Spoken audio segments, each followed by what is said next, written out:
आणि गेली पुतना आणि पाळण्यातल्या भगवान कृष्णाला छोटस रूप आहे देवाचं. 6 दिवसाचे देव आहेत. किती? फक्त 6 दिवसाची. उचलून घेतलं कुशीमध्ये. यशोदा घरातलं काम आवरू लागली आणि हिनं स्तनाला विष लावून आलेली होती देवाला मारण्याचं. आणि देवाचं रडणं पाहिलं आणि विषाचा स्तन भगवंताच्या मुखात दिला. काय अहो बकियम स्तन कालकूटम जिघांसया पाय यदप्य साध्वी. उद्धवजी सांगतात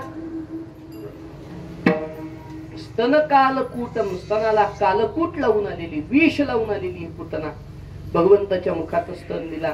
भगवंतांनी डोळे झाकले. का बरं डोळे झाकले हो?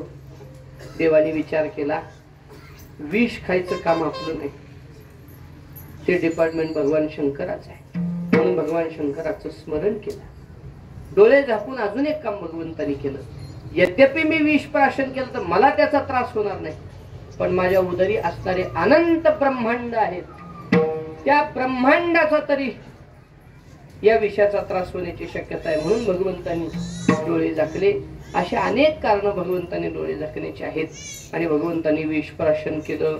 विष प्राशन करून झाल्यानंतर पंच प्राणाला ओढायला सुरुवात केली भगवंतांनी. मग मात्र पुतणीला सहन होईना, सगळा मेकअप बिघडला. जीव चालल्यावर मेकअप कुठून राहणार? हातपाय खोडायली. सोड कृष्णा सोड रे मुंच मुंचल मिती प्रभाषिणी, ठीक आहे नाही, अशी सोड सोड सोड सोड सोड म्हणत घराच्या बाहेर पळाली. आणि आता मेकअप गेला, मूळ 11 विकराळ रूपात आली आणि सोड म्हणून देवाला आपल्या उदरापासून दूर करण्याचा प्रयत्न करते. देव म्हणले पुतणे एकतर मी कुणाच्या नादाला लागत नाही, आणि एकदा नाद केला तर काही बी झालं तर सोडत नाही. देव काही सोडायला तयार नाही. पंच प्राण खेचून घेतले आणि पुतना गत प्राण झाले. उभं तसलं बलाढ्य शरीर झाडकन जमिनीवर पडलं. सगळ्या गोकुळात आवाज झाला. गोकुळचे लोक पळत आले नंदवाड्यात काय झालं बघायला. पाहता तर ही पुतना पडलेला 11 विकराळ रूप. यशोदा घाबरली. बाळाचं काय बरं वाईट झालं का वाटू लागलं. बाहेर येऊन पाहता तर कानाला काही झालेलं नाही. भगवंतांनी पुतनेचा उद्धार केला. त्यानंतर देवाला मारण्यासाठी तृणावर्त आला. शकटासुर. भगवंतांनी हे सोंग बाजूला केलं. म्हणजे जो गोपाळ वेश भगवंतांनी धारण करून गायी राखणं, दही दूध चोरणं या लीला केल्या होत्या, या सगळ्या गोष्टी भगवंतांनी बाजूला केल्या आणि मथुरेला भगवान गेले. कशासाठी गेले महाराज सांगतात, पुढे ही बहुत करणी आहे. कारण देवाला बरीच कामं पुढेही करायची आहेत. अवताराला येऊन फक्त गायी राखणं आणि दही दुधाची चोरी करणं एवढीच लीला भगवंताची नाही. बरंच काही करायचं आहे. बरंच काही करायचंय म्हणजे नेमकं काय करायचंय तुकोबाराय सांगतात आहे. तुका म्हणे धर्म संस्थापने केला नारायणे अवतार. महाराज सांगतात भगवंतांनी धर्माची संस्थापना करण्यासाठी अवतार धारण केलेला असल्यामुळं, त्याला अनेक कामं करायची असल्यामुळे भगवंतांनी गोकुळाचा त्याग केला. भगवान मथुरेला आले. म्हणजे भगवंताच्या अवताराचं प्रयोजन काय? धर्माचं रक्षण. आणि भगवंतांनी लीला गोकुळात ज्या केल्या त्या कशा कशा केल्या तर महाराज सांगतात काही रांगताना केल्या आणि काही गायी राखत असताना केल्या. असं वर्णन करणारा हा जगद्गुरु तुकोबारायचा. सर्व विद्यार्थ्यांप्रती समान भाव ठेवून सर्वांना बरोबर शिकवणं हा शिक्षकाचा धर्म आहे. वैयक्तिक कुठलाही मतभेद मध्ये न आणता विद्यार्थ्याला ज्ञान देणं हा शिक्षकाचा धर्म आहे. बरोबर आहे की नाही? बोलत जात होय नाही म्हणा फक्त, बाकी लोक बोलू नका दुसरं.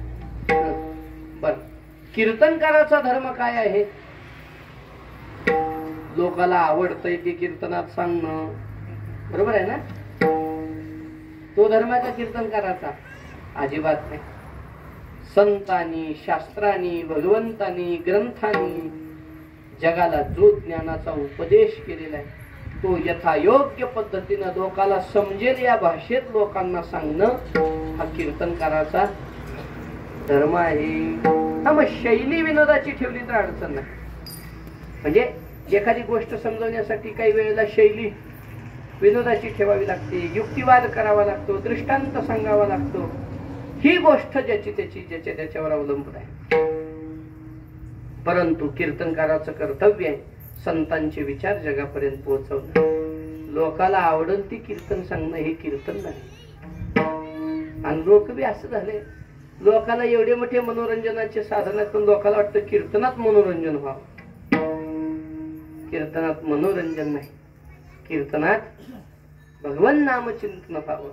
जेणेकरून मूर्ती ठसावी अंतरे श्री हरीची, ऐसी कीर्तन मर्यादा आहे संतांच्या घरची. याचा अर्थ काय आहे की भगवंताचं प्रेम हृदयात निर्माण होईल असं कीर्तन सांगावं. हे कीर्तनकाराचा धर्म आहे. सैनिकाचा धर्म काय आहे? बोला की.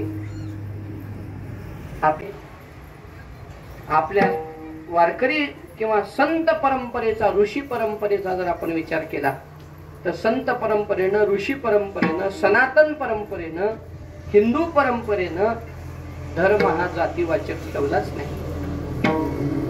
मग कोणता अर्थ आहे या धर्म शब्दाचा? तर त्याचा अर्थ सांगतो. उगाच जरा ध्यान द्या बरं का. धर्म शब्दाचा आपण चिंतन करतो आहोत. धर्म धर्म म्हणजे जातीवाचक आहे का? नाही.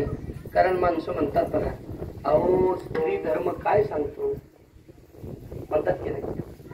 पोराचा धर्म पोरानं पाळायला पाहिजे का नाही म्हणतात की नाही माणसं. म्हणजे पोराचा धर्म आणि बापाचा धर्म वेगळा आहे का? जातीवाचक म्हणलं तरी एकच आहे. परंतु तो तात्विक विचार केला तर धर्म शब्दाचा अर्थ कर्तव्य असा होतो. कर्तव्याला शास्त्रानं धर्म असं म्हटलेलं आहे. पुत्र धर्म, पितृधर्म, शास्त्र धर्म, देश धर्म. आपण हे शब्द व्यवहारात वापरतो की नाही? अहो कीर्तनकाराचा धर्म काय आहे याचा अर्थ काय? कीर्तनकाराचं कर्तव्य काय आहे?